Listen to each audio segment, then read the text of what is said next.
You ever open your banking app late at night, like when everything is quiet and it's just you and that number on the screen, and for a second, you just stare at it, not because it's crazy high, not because you've made it, but because it's higher than it used to be. Maybe it says $48,200 or $49,600, and you're doing that little mental math like, okay, one more paycheck, a bit of saving, and I'll finally hit 50K. And it feels like a big deal, like something is about to change, like maybe once you cross that line, things will feel different, easier, lighter, and honestly, I get that feeling more than I probably should. My name is Nick, and I spend way too much time thinking about money, how we earn it, how we save it, and why certain numbers feel so much bigger in our heads than they actually are in real life.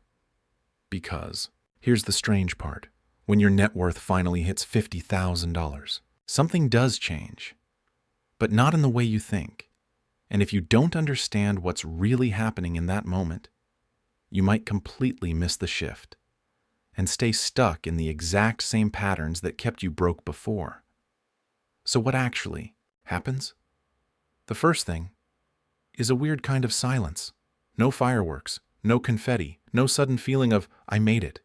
You check your net worth, see that clean $50,000 number, and for a moment, it's satisfying, like scratching an itch you've had for months. And then, life just continues. Your rent is still due. Groceries still cost the same. That one subscription you forgot to cancel is still quietly draining your account every month. And you kind of sit there thinking, wait, that's it? Because we imagine milestones like this as finish lines. But they're not. They're just checkpoints.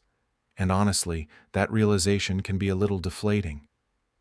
But it's also incredibly important, because it forces you to understand that money isn't about one big moment, it's about consistency. That's the first shift. You stop chasing the feeling of a number and start respecting the process that got you there. The second thing that happens is subtle but powerful. You start to trust yourself a little more. Think about it. Getting to 50K didn't happen by accident, even if it took years, even if it felt messy. You made hundreds of small decisions that added up. Skipping things, saving when it wasn't convenient, maybe investing when you weren't fully confident. And now there's this quiet voice in your head that says, okay, maybe I actually know what I'm doing. It's not loud, it's not arrogant, but it's there. And that confidence, that's dangerous, in a good way. Because once you believe you can build money, you stop seeing wealth as something other people have, and start seeing it as something you're actively creating. And that changes how you behave. But then comes the third shift, and this is where a lot of people mess up: lifestyle creep. Because suddenly, 50K makes you feel safe. Not rich, not financially free, but safe enough to loosen up a little. You upgrade small things. Maybe you start eating out more. Maybe you justify buying that slightly nicer phone. Or you think, I deserve this. I've been disciplined for so long. And you're not wrong. But here's the problem. Your habits don't care about your intentions. If your spending starts rising at the same speed as your net worth, you're not actually progressing. You're just maintaining a more expensive version of your old life. It's like running on a treadmill and increasing the speed at the same time. You feel like you're working harder, but you're not actually getting anywhere new. So the real question becomes, can you enjoy your progress without sabotaging it? The fourth thing that changes is how you see time. Before 50K, money feels urgent. You're thinking about the next bill, the next paycheck, the next expense. But after, you start thinking in longer timelines. What happens if I keep this up for 5 years? What would 100K look like? Or 200K? And suddenly, you realize something almost uncomfortable. Wealth isn't built in big leaps. It's built in boring, repetitive, almost invisible actions done over and over again. Saving, investing, waiting. It's not exciting, but it works. And that's when patience stops feeling like a weakness and starts feeling like a strategy. And maybe the most unexpected shift, you realize 50K doesn't solve your life. It doesn't fix your stress. It doesn't answer all your questions. It doesn't magically make you good with money. In fact, in some ways, it raises the stakes because now you have something to lose.